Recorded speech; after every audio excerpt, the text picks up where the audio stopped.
we're among the highest, and two cycles ago, we were actually number one in our perceptions about our ability as people to operate a business. And when we look at fear of failure as a deterrent to starting a new business, typically we are either the lowest or among the very lowest. This is an interesting finding. And when we asked, we didn't do this in this particular cycle, but when we asked the NES panel to describe or to say something about their confidence in the average citizen as far as opening and operating a new business, the answer is not very good, not very positive. So there's a divide between the perceptions of the public and the perceptions of the NES respondent. And that may have its root in several issues. One area could be the education system. This is the pie chart we saw a little while ago that tells us that almost half of our entrepreneurs have a secondary school education as their highest educational attainment. Okay. But most of the education and training is at the tertiary level. Most of the entrepreneurial training is in the university, is in business schools, so we're not capturing, we're not getting through to most of the population when we concentrate this training in the tertiary sector. That is an issue. There's been some progress made in that we now have entrepreneurship as a CAPE subject. The thing there is, though, that most of these people, when we say secondary, they leave school after CXC. So we need to go deeper into the educational system to develop, first of all, the mindset and the ability, the skills that are required to operate successfully in this sector.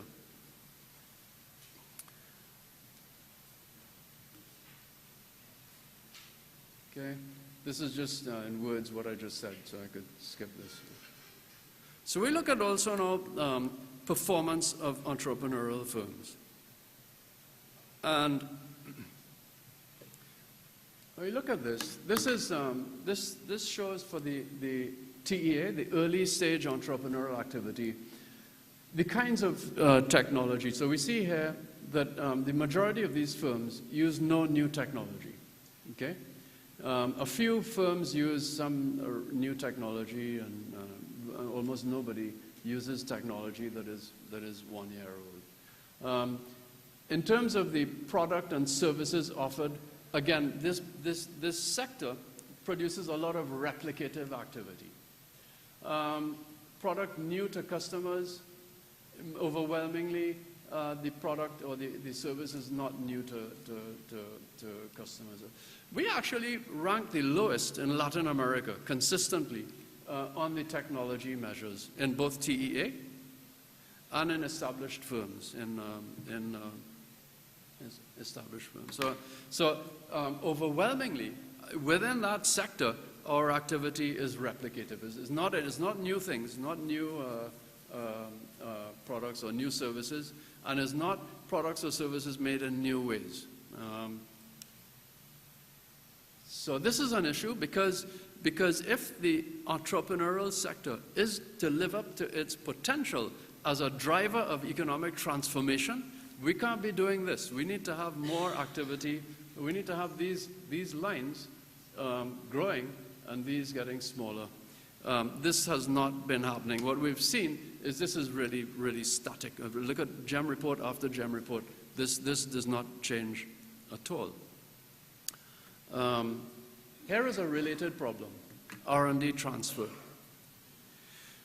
We don't do well on any of these dimensions, particularly not the top four. And there's been no improvement really since the beginning of the GEM project. This has been static. This has been a challenge. The ability of people to convert a scientific idea or the result of some R&D into small business. It just continues to be a problem. If anything, over the past 3 or 4 GEM cycles, what we're seeing is actually a decline in NES perceptions about this one. Okay, about the transfer of knowledge from university into new and growing firms. This is and again, there may be a role here for the state. There may be a role for an agency to take this up and look at what do we need to do to make this thing happen.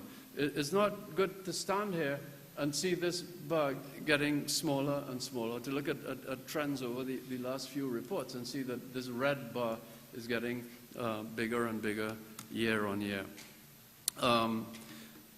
Thing is, R&D transfer is connected closely with other variables in the entrepreneurial environment, which we'll be reviewing in the panel. So another dimension, if the entrepreneurial sector is to become or to live up to its potential as a driver of economic transformation, we need that sector to be a job-creating machine. We need at least a small number of these firms to have high growth potential, high job growth potential. We know from our research into this that job growth expectations are an extremely powerful predictor of job growth outcomes. If I ask an entrepreneur today, how many people do you expect to have working for you in 5 years' time? The answer is usually very close. If I go back to that person in 5 years, the answer that we observe is usually very, very close to the answer that they give. There are good reasons for that, which we could discuss after the event this evening.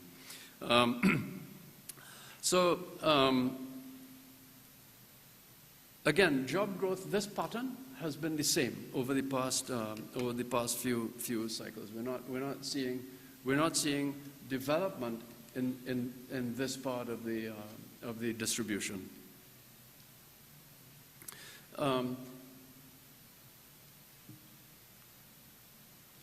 In terms of, oh Lord, can you guys change it?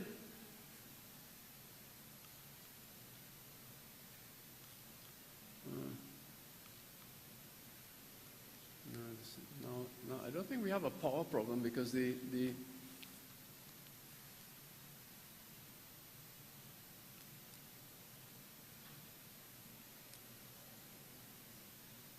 Can you guys change it up there? No? Yes? Right. International orientation. And this basically deals with the amount of business that the entrepreneur has outside of his home country. We are actually well below the rest of CARICOM honors, well below Barbados and way below Jamaica in this sector. It's actually gradually falling in Trinidad and Tobago. When you look at year on year, what we're seeing, when we compare, for instance, this year with the prior year, 0 or none went from 61 to 63%. So there's growth. Under 25 went from 30 to 32. And more than 75 went from, sorry, this one here went from 2 to 1. This one was always 0. So in both TEA firms and established businesses, we have challenges with this. So here we have 3 key dimensions of this sector that we need to get right if we are to leverage the capacity of the entrepreneurial sector to be a driver of economic transformation. We need firms, at least a few firms, that have high growth potential, that have good international competitiveness, and that are innovative. And we're lacking on all 3, and in a big way, we're lacking on all 3 dimensions of that. One issue that comes up all the time, and we've had in previous panel discussions here on this other GEM events, is this question of national culture. Is our culture entrepreneurial? And I mean, we don't do so badly on this. This actually has been improving gradually. And I don't think it's that our culture has been improving. I think it's that the NES respondents have been thinking more about this and giving answers that probably are more, have more reflection. Thing is, we accept that we have some things in our culture that promote creative thinking. This is a place, we have carnival here. We invented the steel band. We put the cocaine in the tin and exported to the, I mean, there's no shortage of creative thinking. And when we look at how we perform on Hofstede's anthropological modeling of this thing, with the key dimension that anthropologists use to look at culture as far as innovation and creativity go, is what they call uncertainty avoidance. And there's many of you here would be deeply familiar with that term. And we actually score a relatively low end on uncertainty avoidance. It means that we're compared to other countries, we're generally quite comfortable operating in uncertain territory. We out of the I think 100-odd countries in Hofstede's analysis, we're the 21st lowest, so we're at the bottom end of uncertainty. And what this does for us, it tells us that our people are capable and eager to think creatively, but the price that you pay for having low uncertainty avoidance is that you may not have the discipline that is required to effectively implement. And this would explain our creativity and maybe some of the challenges that we have in implementing, in actually creating and delivering something new. And I think policy would be well advised to look at this and accept or explore this and see what we can do to harness that creativity in at least a few firms and support the implementation process. So finally, we included an overview.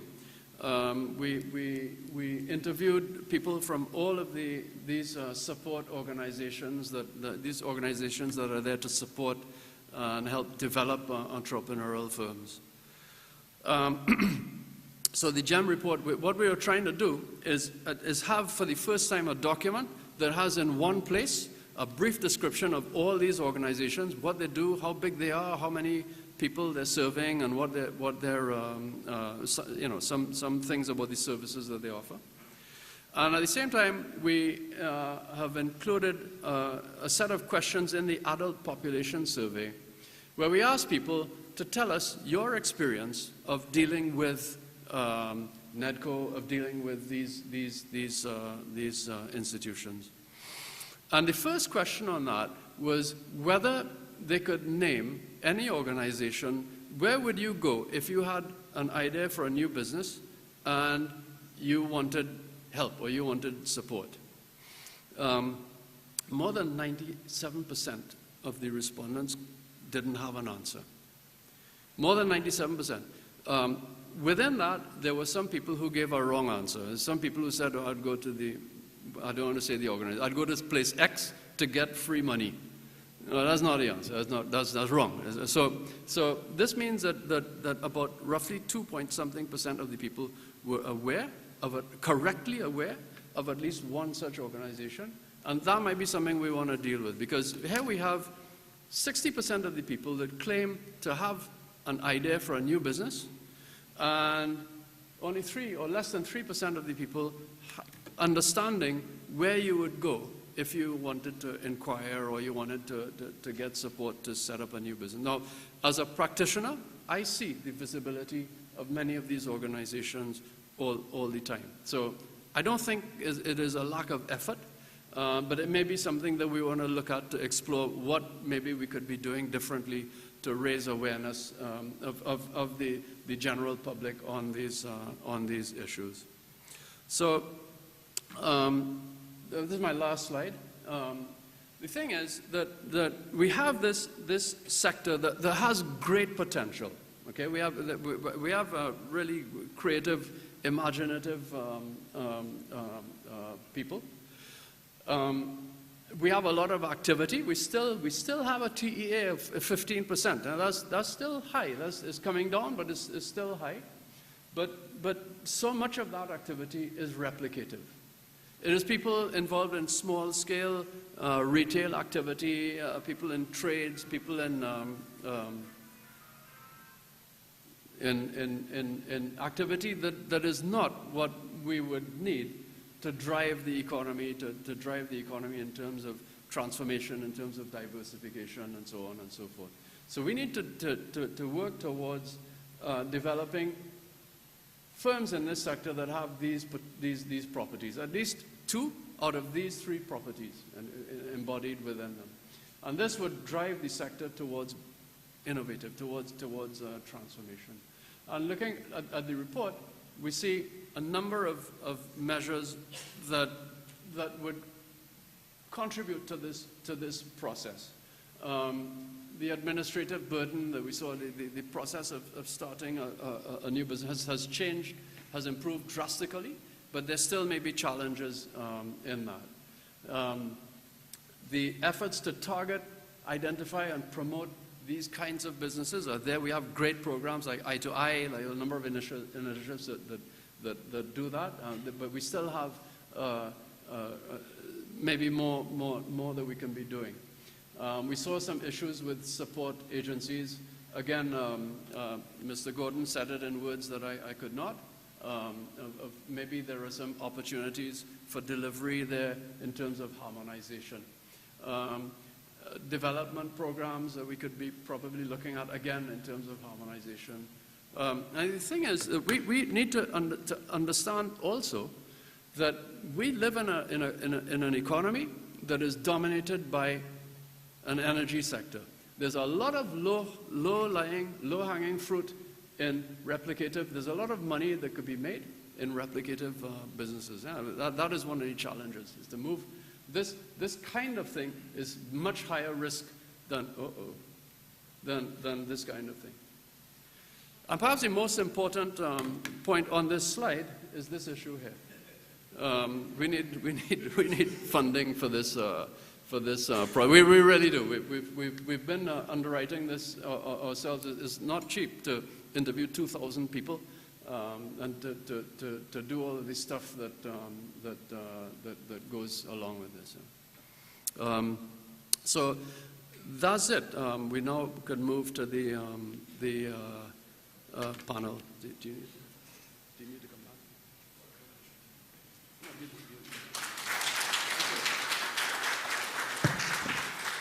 If you do have questions, please do write them down on the sheet of paper provided, and raise your hand. They'll be collected and forwarded up to the panel. We would like our panel to come forward in the meantime, and I will introduce them. We will have Dr. Balraj Kisto, Lecturer and Program Director of the Master of Small and Medium Enterprise Management. He's also the lead faculty representing the World Economic Forum Global Competitiveness Report, which is also released every year. He has worked in the financial and regulatory sectors, and his research and publication interests are in the area of family business, sustainability, and competitiveness. We have Mr. Jared Pemberton, who has worked as a Chief Executive Officer in financial services and industry for the last 25 years. He's a specialist in small and medium enterprise development and funding, and his experience includes development and management of private equity funds for small and medium enterprises for the last 20 years, and he's been a board member of several companies. We have Mr. Schofield Thomas, an entrepreneur for the last 12 years. He's the managing director of Southern Technology Limited and 800 Tech Limited, and he's a graduate of the Master of Small and Medium Enterprise Management program of the Arthur Lockjack Graduate School of Business, and he's also a Biz Booster incubatee. Dr. Bailey will take us forward as the moderator for the panel. So again, if you have any questions, please write them down and raise your hands, and they'll be forwarded. Thank you, Dr. Bailey.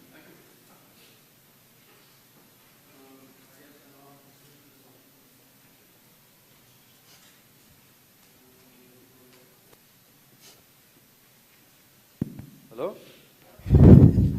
Yeah, I guess.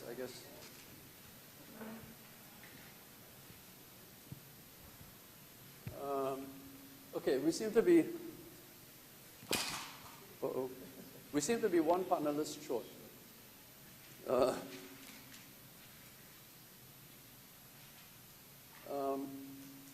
Mr. MC, could you? Maybe he didn't understand that this is now. Good.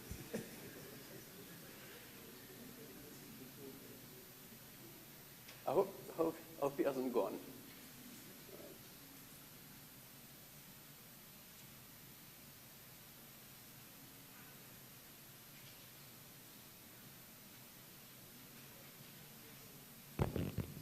Okay, well, I suppose while we wait, yeah, okay. So I suppose while we wait for Mr. Pemberton, I could begin with Dr. Kisto Balraj.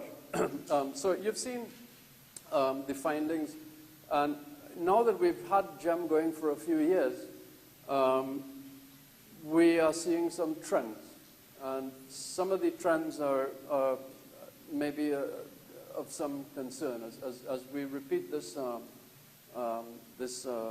this work, we'll be able to confirm that these are trends rather than just temporary dips. What I would like to know from you is, from the perspective of an educator, from a perspective of the program director of your program, first of all, and second of all, from the perspective of the World Economic Forum, what lessons do you see? What bells go off when you see these findings? Okay, thanks, Henry. Let me take it from the perspective of the World Economic Forum competitiveness survey first. And what I see is a reflection of what we have in the competitiveness index is kind of like replicated and corroborated, and you see it sort of coming back over and over. You speak of trend. We have been seeing the same sort of things in the competitiveness index for the past at least 5-6 years since we have started this thing. And let me itemize some of the areas that I'm speaking about here. Firstly, when I looked at your report, I would want to single out, you had figures 31 to 35. And when you look at that, when you mirror the competitiveness index, and that index is 12 pillars, the first 10 pillars deals with the enabling environment, from institutions to infrastructure and so on. And what you're seeing, the ones that we are doing well in, which is infrastructure, health and primary education, economic, is coming up strong here also. Okay. But what we are seeing also is that the enabling environment is the stumbling block in creating or building that entrepreneurial mindset and so on. So things like the bureaucracy, that has been, for the past 10 years, always coming up as one of the major problematic factors for doing business. Things like permits and all these kind of things, which point directly to pillar 1. And that index, we launched just a month ago, and as I said, the epicenter of the problem lies with our institutional incapability, if you want to say so. So one, creating that enabling environment, coming back again. The last two pillars, which is pillars 11 and 12, which deal with business sophistication and innovation factors, again, we see that as a big issue. Now, those are the only two pillars that deals directly with business. The first 10 lies mostly with the state, with the government. These two lies with business. So the things like transfer of technology, innovation, moving from university to business and so on, is again coming up as being a major factor. And that leads me to the second part of the question which you asked first, which deals with the entrepreneurial, I call it entrepreneurial mindset. As you were presenting this result, I'm seeing a common thread kind of running through the result. And I think you summed it up a bit in the last slide. And you can see it, it fits. One good thing maybe come out of this is that we know that the GEM survey is reliable and the validity of it, because everything kind of making sense with the competitiveness plus what you are seeing here. Actually, what we know is that your work is reliable. Okay. But what we're seeing, for instance, the thing with the education, for instance, I would say more than 3/4 is either less than secondary and so on. And that now goes back into creating the replicative sort of, and what we call opportunistic driven. I wouldn't call it opportunistic, I would call it optimistic driven. Because they have a low fear of failure, and the thing, as you say, 3, as Michael pointed out, Gordon pointed out, 3 out of every 4 persons feel that they have the capacity to run the business. Which is really, in a sense, we want to say is that we don't know what we don't know. And so what has happened is that we have created what I would call subsistence entrepreneurship. We will get by, we would, we can put food on the table, but it doesn't take us to the growth, the innovation, the development. Now, that is where now the incubators and the program that we have, the small business program and the Youth Start and all these different, will take us. But it's a small percentage of the persons there. And what has happened, to some extent, Schofield being one of our graduates, you realize that tertiary level institution has been one of the poorest record in creating entrepreneurs. And when they start getting that love now, they try it now, but there's greater benefits in being researchers than academics rather than actually going back into business. And I think, from that sense, we now need to go back down the scale. And we have been doing some of that and actually seeing who are the business people there, seeing who are the ones engaged, and trying to get that skills level up to, where it should be.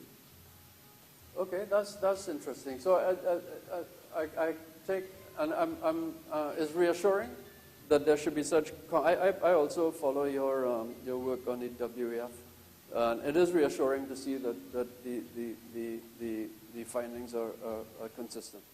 And I can tell already we have a new gem writer for the next cycle. I'll be coming to you on that.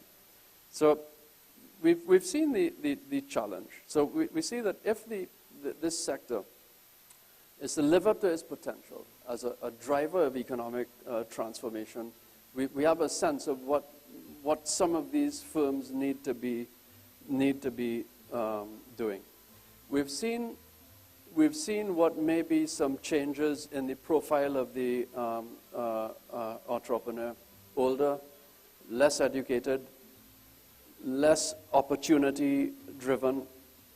But the reality is that this is taking place in a given context, in an environment where we have this great energy sector, and we have the state that is playing a role of doing some things that may raise the opportunity cost of somebody who is thinking about getting into entrepreneurship. And there could be some issues there that we need to be looking at in future. So Jerry, this brings me to your area. We know that there are links between financing arrangements, entrepreneurial outcomes, diversification, economic growth, and so on. How do we spark this in that environment? How do we activate those links to take this and create the vehicle that I think we all agree we need? First of all, let me thank you for bringing me here, and to take up from where you just started. Yes, all of these, we need to understand these linkages, because over the last 20 to 30 years, we utter a lot of platitudes about small business and so on, and we all take absolute delight. that in saying that small businesses or entrepreneurship account for 65% of total employment and so on. But the thing is, when you look at the last slides of your presentation, you get a very nasty feeling deep down inside, because if the level of research and development in this country, outside of Korea and places like that, was always very low. And then even among the large firms, your little brothers, Whitco, it went into negative, actually, after the whole global realignment and so on. So, and to tell me now that R&D transfers is declining, to me that's an absolute disaster. And then you couple that with the fact that, from the study, that almost all of the entrepreneurship we have in this country, almost all, is really in the very basic distributive sectors, whether it's in food services or whatever. And there is virtually a total lack of innovation there. So what that tells me, and will tell anybody who's involved in entrepreneurship, is that you have an absolute disaster waiting to happen. And it began to happen since from 2008 when the economy started to decline. So you saw SMEs beginning to go out of business and haven't retired. I didn't want to know why. But in the GEM study, it points to one reason, one very prominent reason. People shut down their businesses for personal reasons. What I do know is that people shut down their businesses because their children have graduated from abroad or out of logjam. They've made enough money, they don't want to go through the hassle.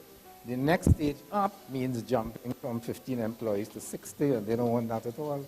So they shut down the business, invest your money, and that's it. So I suspect from the GEM data that I'm seeing there, from little I know, that productive entrepreneurship in our country is actually declining. And that is a disaster, because Trinidad is one of the most entrepreneurial countries in the entire world.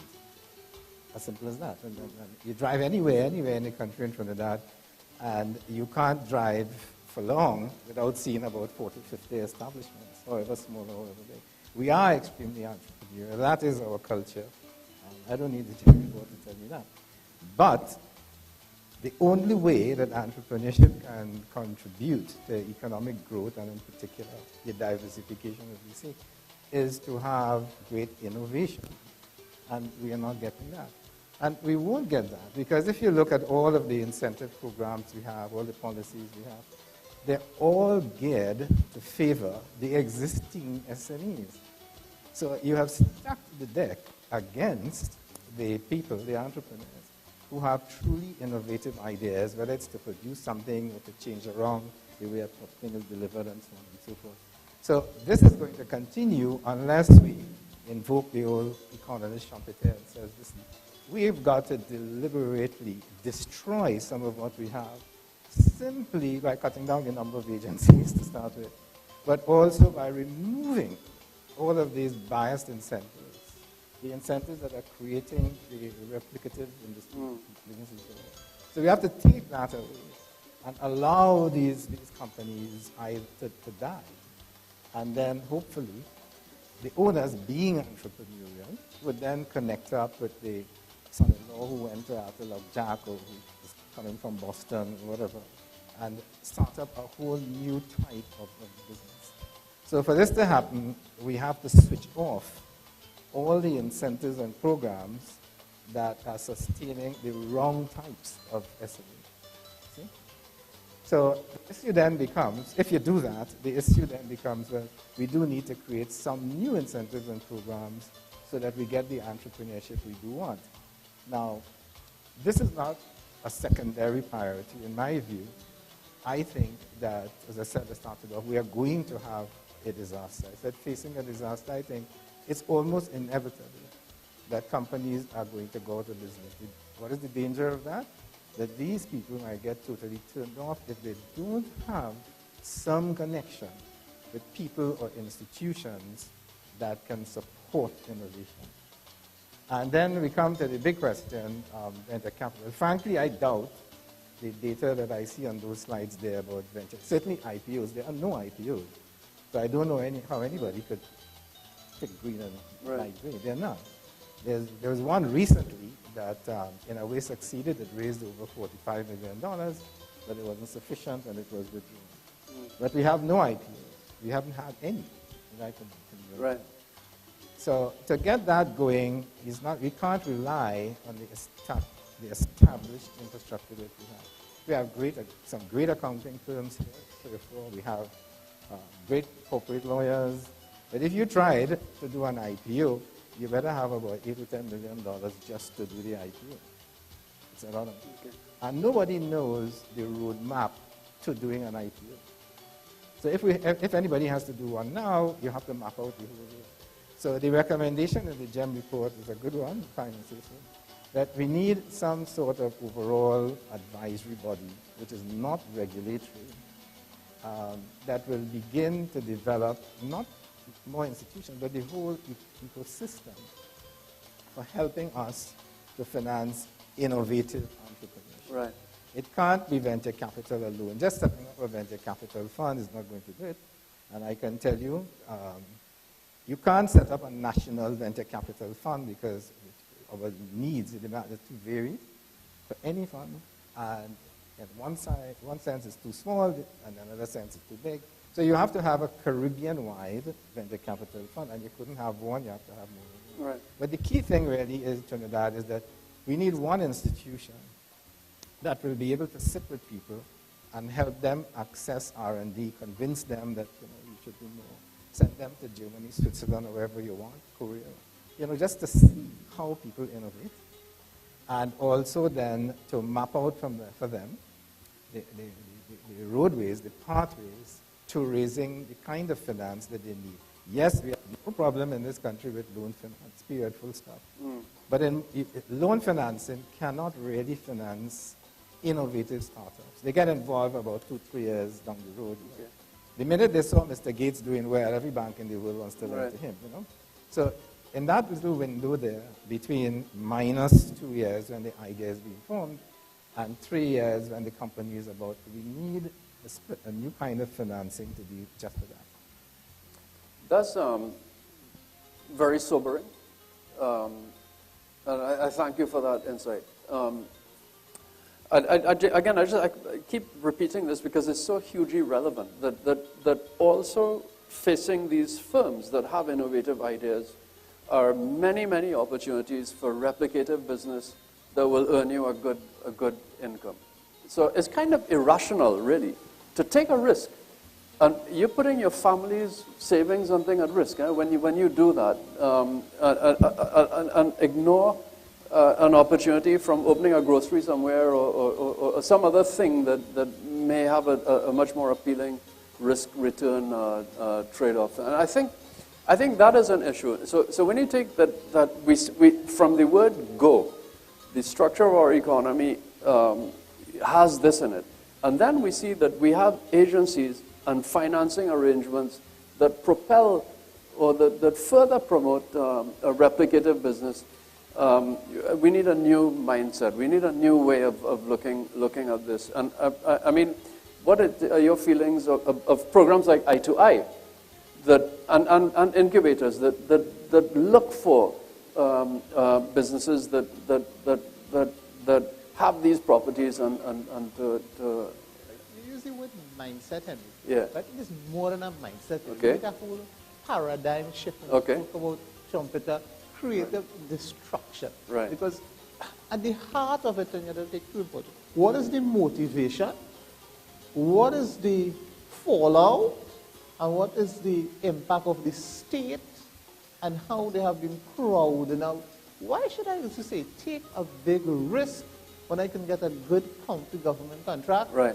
earn millions, Right. and be comfortable, and Right. virtually no risk there? Right. Why should I do that? Well, what is there to say? What is the underlying motivation? And then cultural factors and so Right. on would play a part there. To say, should I go and take and do something? Plus, something like that, an innovative business and so on, take years to develop. A long Then gestation trials, period, the absolutely. failure, Yeah. And then, how do I internationally? There's no clear roadmap. I Right. don't know where I get in that sort of finance Right. and so on. So it means that you have to create the ecosystem. there must be that overall motivation, and there must be that risk return, Right. happening Profile, in right. such a way, because other than that, as you say, it would be irrational Right. to engage in this. Right. sort of So the business. trick is, how do we create that? How do we do that? I get worried when I hear people say, change the paradigm. This is very, very big Right, yeah. stuff. And you have to start by, you always hear me advocating for this kind of thing, but the state have to kind of like come out, and I Right. would say, Right. see all these assistance programs, not Yeah. saying to have it, but you have to have it in a sort of a structure. Yeah. And rather than give a fish, teach Teach, yeah, the fish. yeah. And yes, there will be the failures, but you have to come with a notion and a vision and a mindset. Okay, this is what we'll be supporting, this is what Yeah. we're doing, and throw the money behind the research and the development and so on. Right. Take, for instance, let's look at the indigenous resources that we have here. Fruits, and vegetables, and all these kind of things. Think about the kind of things we can do if we develop those sort of things. Create the onshore kind of economy. But Right. we extend the value chain rather than just taking a mango and kind of to the Yeah. market and selling it. Right. But create products and innovative ideas that take that. So say a researcher, for instance, and Dave was here a while ago, I'm not sure if he's still here. He spoke about, you say, let's create an idea, and let's have a researcher or innovative person come up with an idea, and here what? Then you can sell it to an established business in it. Right. The value creation is in taking these primary ideas and primary Right. products and so on, and creating the innovative different products, and so that can explode. And so that is why we come back to the link between the university and business. Right. That's where the research and development start Right. to take place, but make that into the entrepreneurial idea, the Right. development of new products, and that now is what create the ecosystem. This would not happen overnight, but we have to, in a sense, to say, take away the incentive or stop incentivizing the replicative businesses if we want to create Right. the innovative guys. Right. Great. So this brings me to Schofield, and Schofield is a kind of success story. He's one of your graduates from your program, and he's an actual entrepreneur.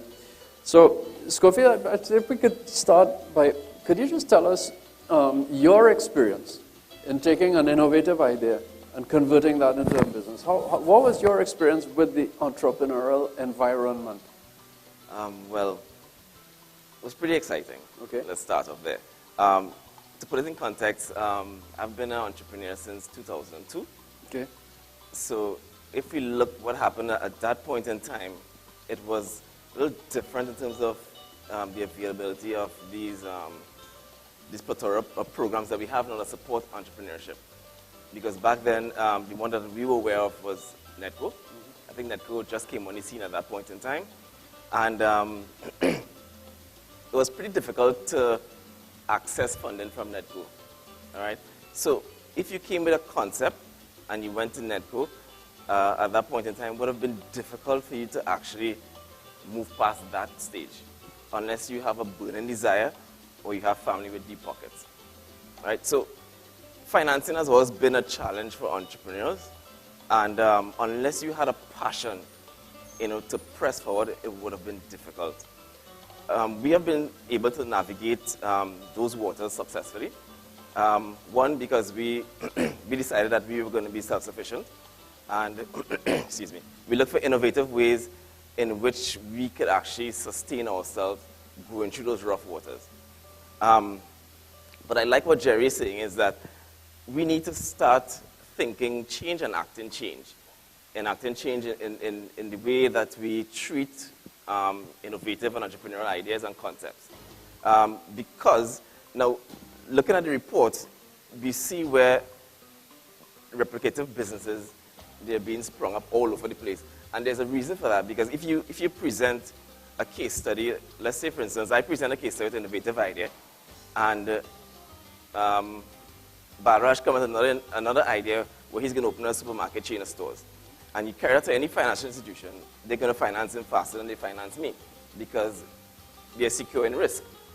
Whereas my idea, where there's no capital, no physical assets, to tie to the individual or the entrepreneur, they would not want to finance that type of venture. And that is something that we've been challenged with in many different institutions. How do we get past the stage of financing or funding non-product entrepreneurship or non-product items? Because we are so driven on product financing. We finance physical and tangible stuff, things that they can actually hold. But in terms of entrepreneurship and innovative ideas, like in this generation now, a lot of innovative ideas are coming through mobile application development, right? Which is not a physical commodity, but it's an application software. So when young entrepreneurs go towards any financial institution, even the ones that are established here, it's difficult sometimes for them to, wrap their mind around, I'm financing nothing here. Because there's nothing tangible I could bring to show you, to say, well, okay, this is what's happening. So to go back again to the report, I think the reason we may be seeing a decline in the age group between 20, I think, to 30, because some of these entrepreneurs, because we have a lot of bright people here, they actually leave in the country and getting financing in Germany, in England, in all these different places, because they recognize the potential and the growth and capital potential of these, type of individuals. Because you could create a software overnight and become a success, within a month or two. But I don't think we understand, here that the growth potential and the revenue income generation that these people, could have on the country. I don't think we understand that here, because we have a lot of institutions here, tertiary that teach coding, teach programming, and we have a lot of people that come out of these institutions and they're pretty good at it, but they're frustrated here in the bureaucracy. So when they leave university at that age group, and they come out and they try to do something, and you can't get even to hire another coder to help you. And you look outside and you see Germany, they have an incubator that funding X amount. And they take you from incubation, they finance you, they actually bring markets to you, and then they help you build your product in the market. So that's why you would see, and probably I'm going to suggest that probably next year you may see it shrink a little more, because the young people are leaving here and joining these incubators outside of the country, because we don't recognize, the potential that we have. I mean, how many times you look at the news and you realize that a Trinidad won an award here, but outside of the country, you have to ask yourself why. Right. We don't value these type of entrepreneurs. So it's easier for somebody to go and say, here's what, I want to open a supermarket chain, a parlor, a retail store selling clothes, these retail things, because the model is there. You sell at this price, you mark up, you cover your expenses, and you would make a profit. There's no maths to that. Right? So and that's why you see the category of secondary school people doing entrepreneurship will go into that type of business, because there's nothing to it. Also, when we look at the demographic shift, I have an uneasy feeling that maybe some programs like OJT,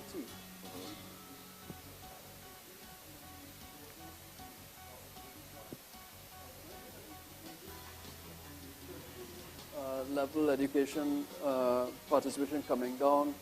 When you look at that, there may be some, and I guess future GEM cycles will point to that as to what is. But for these things to be changing in this way all at the same time is of some concern. Jerry, you were going to say? Two things I want to comment on. One is, correct me if I'm wrong, but you were saying that our financial institutions hesitate to finance these things because they are not product.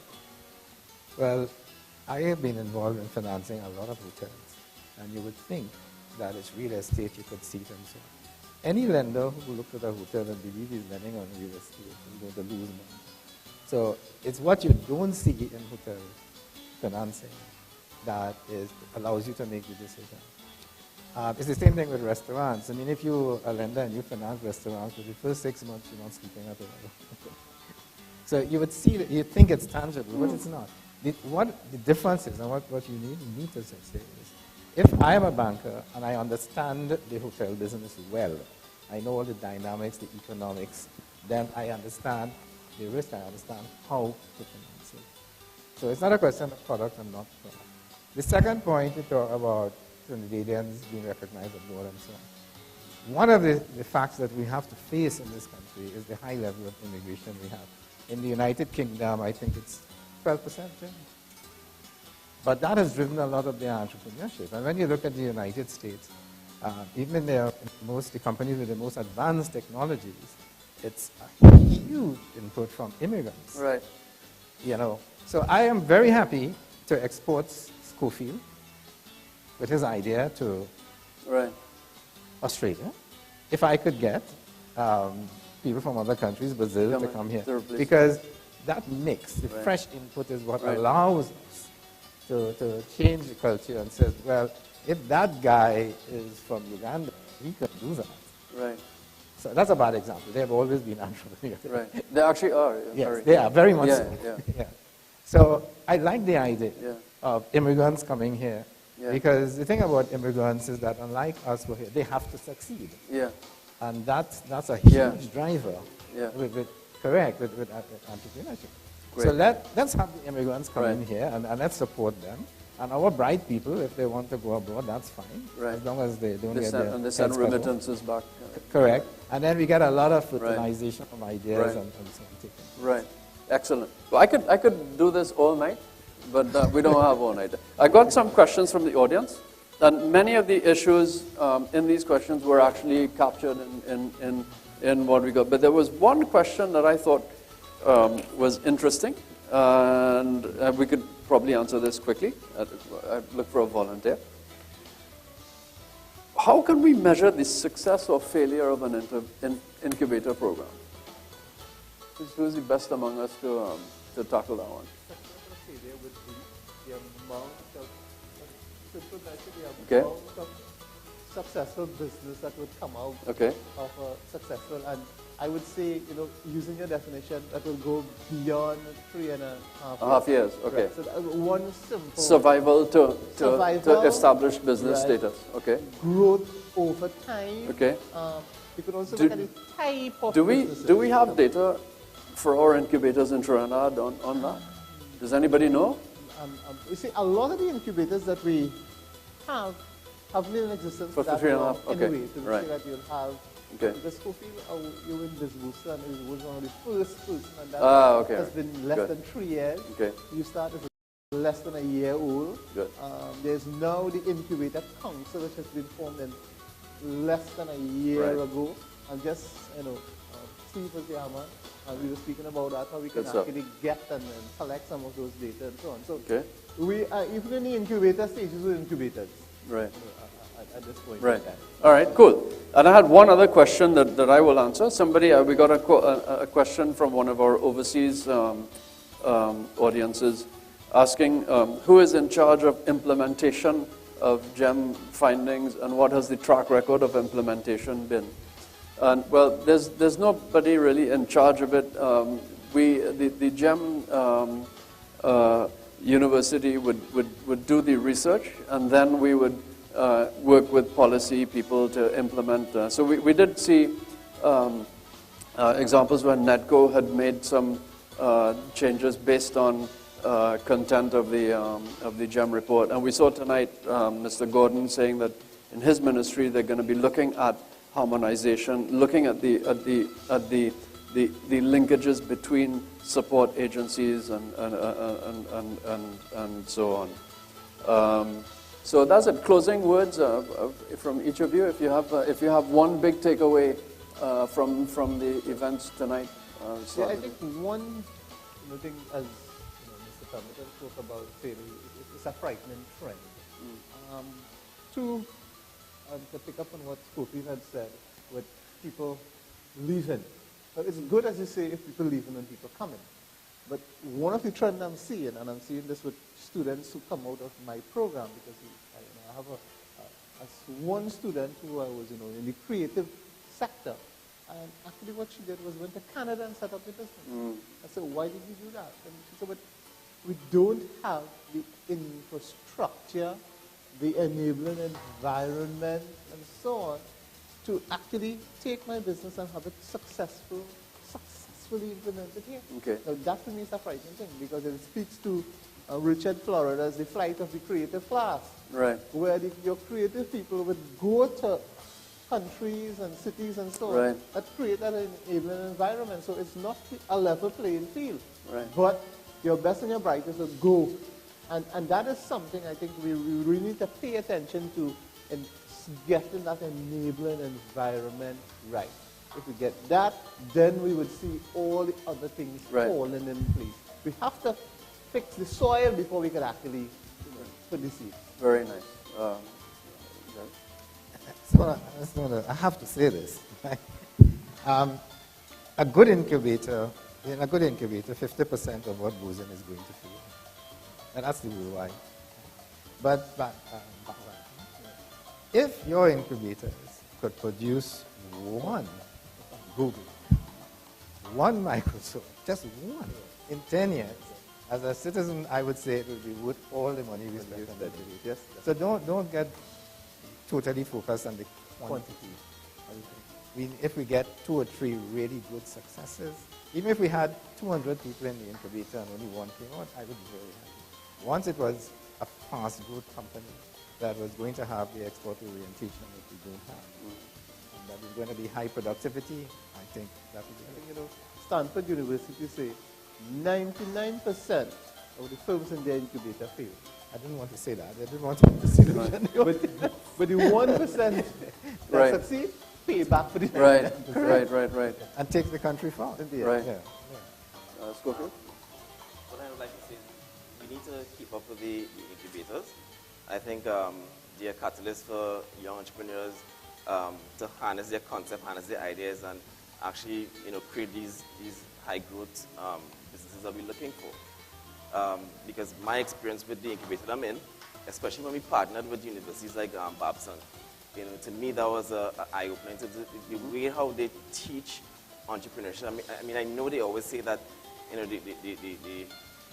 thing is, are you born entrepreneur or are you taught to be an entrepreneur? Right. But the way that they teach entrepreneurship, to me is phenomenal. Because I mean, every time we left that class, it's crazy. They had you thinking. So I think we structure more or beef up the incubators that we have, include what we have here, the mentorship program. We partner the incubators with an experienced business person, and I think you'll get a different result by next year if you do that. By next year? Yeah, I think so. Yeah. Okay, cool. Yeah. All right. No, we have a I lot look of forward to smart that. people. All right. you know, Okay. So, yeah. I think there's Sure. one point I want to make for your international audience. What I would like to see is a lot more entrepreneurship and entrepreneurial exchange between Trinidad, Guyana, and Suriname. Because Guyana and Suriname, I happen to know, I in finance, they have less entrepreneurs, not less entrepreneurship, but less Right. entrepreneurs. But they actually have higher success rates. Right. So it will be a fertile exchange. And this is something that Arthur Lockjack would, Right. of course, do every year. Okay, great. We are very much involved in Guyana. Yeah, we're That's in why I'm both saying places. that. Yeah. Also, Yeah. a lot of my Yeah. students. But get the Yeah. incubatees and the entrepreneurs interchanging Yeah. and exchanging and All right. Well, gentlemen, thank you so much. This has been a great discussion. Thank you, Jerry, for your input into the report. It was really a pleasure working with you on that, and it was a pleasure having this discussion with the three of you. Thank you very much. So, Michael.